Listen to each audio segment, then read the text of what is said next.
असलामुअलैकुम। एक हिंदू प्रोफैसर और हिंदू पत्रकार वीर ने बाबा हरभजन सिंह ਦੀ ਜ਼ਿੰਦਗੀ ਨੂੰ ਲੈ ਕੇ ਵੱਡੇ ਖੁਲਾਸੇ ਕੀਤੇ ਨੇ। ਕੀ ਖੁਲਾਸੇ ਕੀਤੇ ਨੇ ਅੱਜ ਦੀ ਆਪਣੀ ਇਸ ਵੀਡੀਓ ਦੇ ਵਿੱਚ ਆਪਾਂ ਜਾਣਾਂਗੇ। ਵੀਡੀਓ ਦੇਖ ਲੈਂਦੇ ਆ ਫਿਰ ਕਰਦੇ ਹਾਂ ਗੱਲਬਾत। गो आपके फौज के सर और इस किताब में किस्से पढ़ रहा था। एक बड़ा इंटरेस्टिंग जो मेरा फेवरेट किस्सा आया वो था बदला राम जी के राशन का किस्सा कि कैसे वो नहीं रहे लेकिन उसके बावजूद एक्स्ट्रा राशन। ये बदलू राम की कहानी एक्चुअली सबको दिलचस्प लगती है। ये बदलू राम एक सिपाही था असम रेजिमेंट का, और सेकेंड वर्ल्ड वॉर में जब कोहिमा इम्फाल की लड़ाई हो रही थी और जापानीज फौजें धीरे धीरे आगे बढ़ के पूरे ब्रिटिश फौज को घेर रही थी, जिसमें ये असम राइफल्स का भी टुकड़ी थी, तो लड़ाई के शुरुआती दिनों में ही इसकी मौत हो जाती है। और अमूमन ऐसे कुछ रोज एक कितनी नफरी है उसका रिपोर्ट जाता है और उस नफरी के बराबर जो है राशन आता रहता है। लेकिन लड़ाई के हालत में इतनी गोलाबारी के बीच वो जो जिसकी जिम्मेदारी थी वो भूल जाता है कि इसका नाम हम उस नफरी से निकाल दें, उस टैंक से निकाल दें। तो इसीलिए अगले कुछ दिनों हफ्तों तक उसका भी राशन आता रहता है। और एक वक्त ऐसे आता है जबकि ये पूरी टोली घेरी जाती है और फिर उनको जितना उनके पास राशन है उसी के ऊपर अपना काम चलाना है और ज़िंदा रहना है। तो इस आदमी का जो एक्स्ट्रा राशन आया था उसके बदौलत वो और 4-6 दिन लड़ पाते हैं।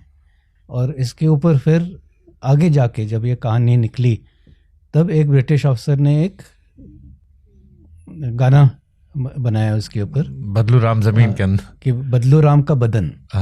और उसके बोल हैं कि बदलू राम का बदन जमीन के नीचे है लेकिन उसका राशन हम खाते हैं। तो एक मतलब मजेदार भी कहानी है, blessing in disguise. Blessing in disguise. एक मॉर्बिड भी है कि बदन नीचे है और अब खाना खा रहे हो, तो मतलब दोनों चीज़ों के बीच में जो। और ये असम रेजिमेंट का एक बहुत ही मशहूर गाना है जो उनका एक किस्म का रेजिमेंटल सॉन्ग बन गया है, और जो भी इसको सुनता है वो जोश पैदा करने वाला गाना है। एक और बड़ा अच्छा किस्सा आपकी किताब का था, इसके बाद मैं कुछ और सवाल पूछूंगा। शहीद जसवंत सिंह और बाबा हरभजन का मैंने सुना कि इनके लिए चीनी सेना भी कुर्सियां खाली रखती है, इज इट ट्रू? वो इसलिए मिथ्स एंड मिस्ट्रीज कितनी सच्चाई शायद पहले पहले रखते होंगे। जैसे ज़माना बदलता गया, कभी रिश्ते अच्छे होते हैं, फ्लैग मीटिंग होते हैं, कभी टेंशन होते हैं, तो ये अप एंड डाउन होते ही हैं। लेकिन ये दो जो उदाहरण दिए मैंने, जसवंत सिंह जो 62 वॉर में उन्होंने बहुत अच्छा काम किया और जहाँ उन्होंने ये एक्शन किया वो बाद में उसका नाम जसवंतगढ़ पड़ा। 62 की लड़ाई में वो जसवंतगढ़ नहीं था, वो कोई और नाम था नॉर्मल। और उनको वो लड़ाई में शहीद हुए। हरभजन सिंह नॉर्मल पेट्रोलिंग में शहीद हुए और उनकी लाश मिली नहीं।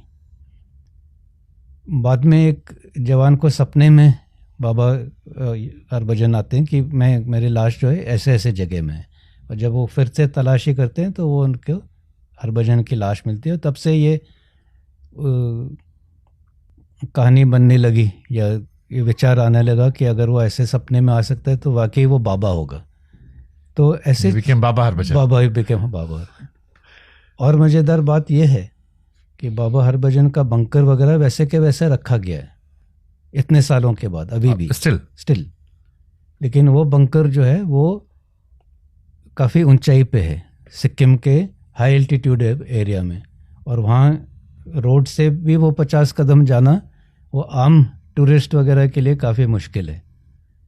तो अभी एक न्यू बाबा हरभजन मंदिर बना है रोड के ऊपर, जहाँ पे सारे लोग मत्था टेक सकते हैं बगैर वो एक्चुअल जगह जाके, जो कि शायद सारे लोग उतनी वो चढ़ाई ना कर पाए। भारतीय फौज में भी टोने टोटके होते हैं सर?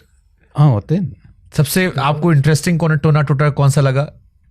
ऐसे कि कोई बिलीफ ऐसा हो जो तो ऐसे बिलीफ तो होते ही हैं, लेकिन ये जो बिलीफ है इसके ही बदौलत हम चलते हैं। इसी की बदौलत ही हमें वो हिम्मत मिलती है कि हम ऐसे दूर दराज इलाके में जब तैनात है, बर्फबारी हो रही, गोलाबारी हो रही है, तो ऐसे जो चीज़ें हैं इसी से हमें शक्ति मिलती है कि हम अपनी ड्यूटी ठीक कर पाए। आपने इंडियन आर्मी क्यों ज्वाइन की? क्या इंस्पायर किया था आपको कि आप फौज में गए, और आपका चाइल्डहुड हीरो कौन था? मेरे ख्याल से देखिए, मेरे पिताजी जो है वो एक आर्मी कैडेट थे। वो IMA में उनका ट्रेनिंग भी चल रहा था, लेकिन उस वक्त मुकुंद सर खेलकूद में उनके घुटने में चोट आई, और उस वक्त ऐसे कोई मेडिकल फैसिलिटीज़ हुआ नहीं करते थे, तो IMA से उनको निकलना पड़ा, और बाद में जाके वो एयरफोर्स में गए। तो क्योंकि मेरे पिताजी एयरफोर्स में थे, तो I wanted to go to air force, लेकिन मेरा चश्मा लग गया तो चश्मे की वजह से मुझे आर्मी जाना पड़ा। तो मेरे पिताजी जिनको आर्मी में होना था वो एयरफोर्स में गए मैं एयरफोर्स में जाना था, मैं आर्मी में गया, लेकिन आर्मी में जाके मैं चीफ बना। That is destiny. तो वो कौन था जिससे आप इंस्पायर बहुत थे अपार्ट फ्रॉम योर फादर? जैसे हम बहुत सारी कहानियां सुनते हैं, किस्से सुनते हैं, सैम मानेकशॉ साहब के, और बहुत सारे किस्से हैं, करगिल के बहुत सारे हीरोज हैं। आपका चाइल्डहुड हीरो कौन था जिसकी वीरता की कहानियां सुनकर आप? ऐसे कोई खास चाइल्डहुड हीरो तो नहीं कह सकते, लेकिन मेरे पिताजी को बहुत शौक था मिलिट्री हिस्ट्री का, तो उनके लाइब्रेरी में यही किताबें थी जो बाद में मुझे एक्चुअल में पढ़नी पड़ी। लेकिन वो किताबों में मैंने ऐसे ही मतलब कहानी के तौर पर जब मैं स्कूल में था तो मैंने ज़्यादातर वो किताबें पहले ही पढ़ चुका था मैं। तो going into the army was natural progression. Okay sir, Kargil war में बहुत सारे हीरोज आए जिनकी रोमांचक कहानी हम सुनकर इंस्पायर होते हैं। आपकी ड्यूटी सर्विस के दौरान कोई एक ऐसा मार्टरी जिसका आप जिक्र करना चाहें, जिसने आपको बहुत एक कहते ना कि वीरता का एहसास करा दिया? आप फौज में खुद है, लेकिन आपको भी इंस्पायर कर दिया कि this is what Indian army means. किसी का अगर आप जिक्र करना चाहें जिसकी वीरता ने आपको अचंभित कर दिया था। सबकी वीरता तो उस मौके पर जो दिखाते हैं वो अलग एक किस्म का होता है। तो किसी एक को कहना कि ये बेस्ट है या ये बेस्ट नहीं है वो शायद सही नहीं रहेगा। लेकिन एक और बात मैं कहना चाहूँगा कि वीरता और जो डिसीजन मेकिंग वगैरह है, हम अपने जवानों को जोखिम में डालते हैं, तो वो भी एक वीरता है।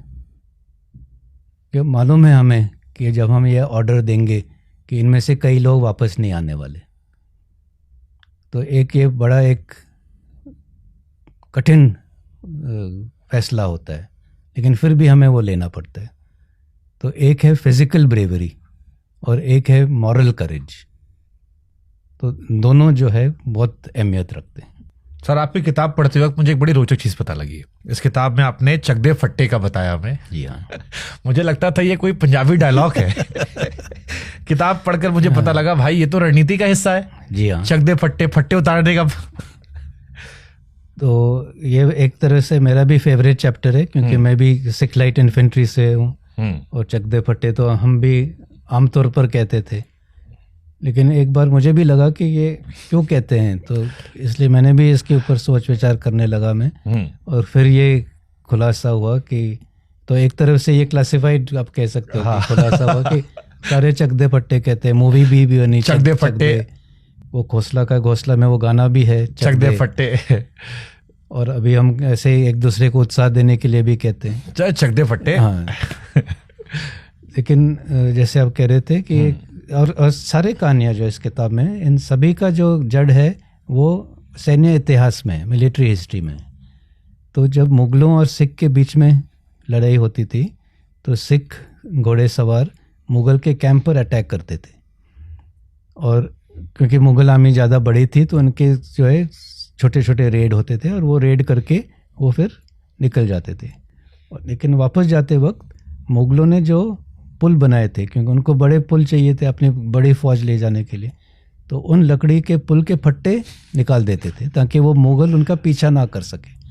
और वो जाते वक्त एक दूसरे को प्रोत्साहन देते थे कि हाँ कि चक दे फट्टो, चक दे फट्टे, कि अभी हम निकल गए हैं, अभी आप फट्टे निकाल सकते हो, ताकि इसके बाद हमारा कोई जवान उस तरह नहीं रहा। एक और बड़ा दिलचस्प किस्सा था सर, 2 बोतल 3 ग्लास। तो वो भी एक किसी जमाने में छुट्टी मंजूर हुई तो 2 बोतल 3 ग्लास। तो आपस में ये, लेकिन ये इसमें ये लिखने का मकसद ये था कि वो शेयरिंग है, कि 2-3 लोग हम्म। 2 बोतल बियर शेयर करें, तीनों एक एक भी ले सकते थे, ये नहीं कि एक एक क्यों ना हो, लेकिन 3 लोग 2 बोतल क्यों, क्योंकि वी आर शेयरिंग, कि हम एक ही परिवार का हिस्सा है और हम आपस में शेयर करके ये कार्रवाई कर रहे हैं। सर जो जवान होते हैं क्या वो भी मोबाइल फोन के नशे में है, रील्स बनाने के, या ये सिस्टम बढ़ा है? नहीं, मोबाइल फ़ोन अभी तकरीबन सभी के पास है। हाँ। और हमारे जैसे अभी रील्स की बीमारी दुनिया में सबको लग गई है, तो क्या ये इंडियन आर्मी में जो जवान होते हैं अभी तक जवानों के बीच में तो नहीं आई, लेकिन धीरे धीरे उनके फैमिलीज़ में तो आ रहा है, उनके लेडीज़ बना रहे हैं, उनके बच्चे भी थोड़ा थोड़ा बनाने लगे हैं। और हमें थोड़ा सा इसके ऊपर, हालांकि अभी मैं रिटायर्ड हूँ, लेकिन थोड़ा सा इसके ऊपर हमें सावधानी भी, या सावधान करने की ज़रूरत है लोगों को, कि जो रील बना रहे हैं उससे अनजाने कोई सिक्योरिटी रिस्क ना हो, कि बैकग्राउंड में कोई इक्विपमेंट नज़र आए, क्योंकि बैकग्राउंड तो होता ही है, या कहीं कि मैं फलाने इलाके में हूँ, या मैं अपने पति के साथ बठिंडा में हूँ, तो ऐसे थोड़ा सा हमें ध्यान रखना पड़ेगा। एंड ऑल्सो हनी ट्रैप के बहुत सारे केसेस जो आते थे, तो ऐसे भी होने की आशंका तो हमेशा।